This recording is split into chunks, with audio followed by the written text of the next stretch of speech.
Erik Ten Hag has proven to be one of the best managers in the world at Ajax, and United are watching and waiting to approach him with the manager job. In the league this season with Ajax, they are in first place with 60 points in 25 matches, an absurd 2.4 points per match. They've also scored 74 goals, which is 2.96 per match, and have only allowed 9, which is an absurdly low 0.36 per match. In the Champions League, they have been dominant as well, with 6 wins in the group stage and a draw so far in the round of 16. In these 7 matches, they have 22 goals scored and have only allowed 7.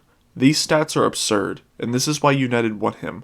So what tactics does he use to allow his teams to be so dominant? Erik Ten Hag has overseen multiple different tactical approaches over his time at Ajax, but his most recent tactical decisions have seen the best results. In general, he uses the vertical tiki-taka approach, which differs from the normal tiki-taka as these teams will look to play with high tempo and move the ball up the pitch quickly while consistently holding onto possession. His teams usually set up in a 4-2-3-1 as this best suits his system. In his 4-2-3-1, the players needed for the system goes as follows. He needs a very modern keeper, excellent at sweeping and distribution. Next, the center backs need to be also good ball players and preferably have good pace. One of the fullbacks is a player that can help build a back three similar to that of Tomiyasu at Arsenal, and the other fullback needs to be able to move into midfield and help progress the ball forward similar to that of Cancelo at Manchester City, but can also run the wing when needed. The double pivot includes one player that is able to move from defense to attack and look to have a major influence on ball progression, and the other player needs to have solid defensive traits and decent enough passing ability. One of the wingers play as an inverted winger, looking to cut inside to shoot, and the other stays wide and uses their passing ability to create shooting opportunities for the 9. The attacking midfielder needs to excel at finding space and setting up teammates, and the number 9 needs to be a natural finisher. Usually someone who is preferably tall with aerial dominance and decent enough to link up play. United severely lack in some of these positions. As of now, they do not have a solid defensive midfielder, they do not have a modern goalkeeper, they need a younger number 9, and they need a fullback that can move into a back 3, so that will have to be brought in. For his tactics, the build-up play is quite brilliant. From a goal kick, they will set up in their normal 4-2-3-1, but as the ball is moving through the pitch, players make quick movements, find space to be passing options, and can switch positions when needed. Their goal as they move up the pitch is to have 5 in attack and 5 in defense. To do this, one of the fullbacks has to come and form a back 3, the other fullback joins midfield and plays next to the defensive midfielder. The Mazzala will move into the same line as the attacking midfielder to form a 2, and the 3 forward players on the same line as well. So in this build-up phase, they transition to a 3-2-2-3 to help progress the ball forward.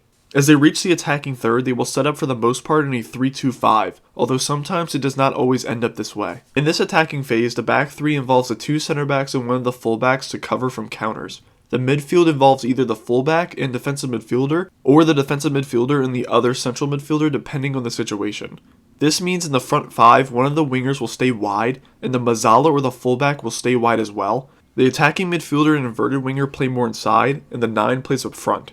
In the defensive side of the game, when they lose possession, they counter quickly, looking to regain possession. However, if they fail to achieve possession back, they will drop back into their normal positions to allow them to stop any counters, and then press in a man-to-man style to regain possession. These tactics have helped lead Ajax to great heights this season, and these tactics would be fundamental in turning Manchester United into a force once again. So to fit his tactics, I have come up with 4 transfers that United should make this summer to help find players that will fit his system. The first transfer they should make is to bring in Lukas Klostermann, the 25-year-old center back playing with RB Leipzig. He has experience in a gegenpressing system, meaning he knows how to play in a high-intensity system. Klostermann this season has been playing in a back 3 and has experience as a right back as well. For Ten Hag's tactics, he would be the fullback that would drop deep and sit next to the back 3, as he would be perfect for this. He is a very solid passer and quite fast as well, and would allow United to play with a higher line, as he could protect from counters over the top of their defense. He would be a solid signing that would cost around £20 million, and he would be such a solid signing. The second transfer they should bring in is Dominic Calvert-Lewin, the 24-year-old striker playing with Everton. For me, he would be such a solid young number 9 for this side that would fit a Ten Hag system. Ten Hag likes his strikers to be natural finishers that are tall and have some aerial dominance and willing to press and be good enough in the build-up play. I think he would be able to do all of this for United as he has all of those same traits. The one major issue I see with him is his lack of staying fit. If he is able to stay fit, he could become a superstar at United.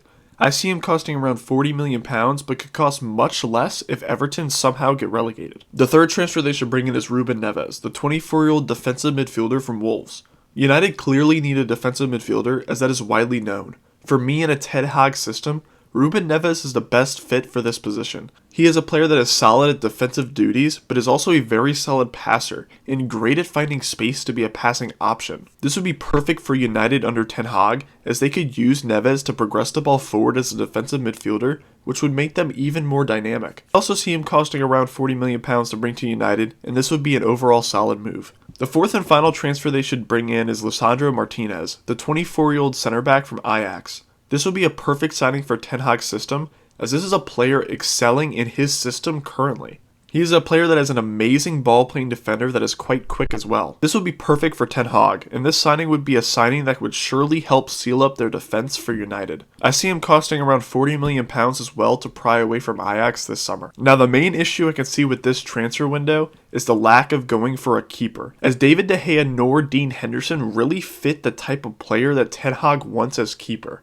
However, I really doubt that United's board would purchase a keeper this summer.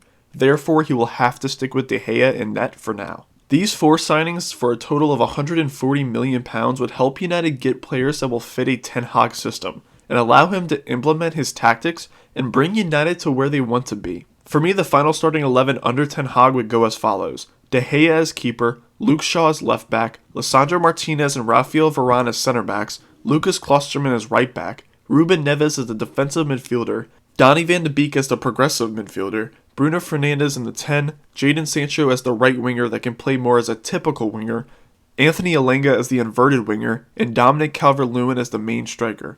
I think with this starting 11 and Ten Hag's tactics, we could see this United side flourish.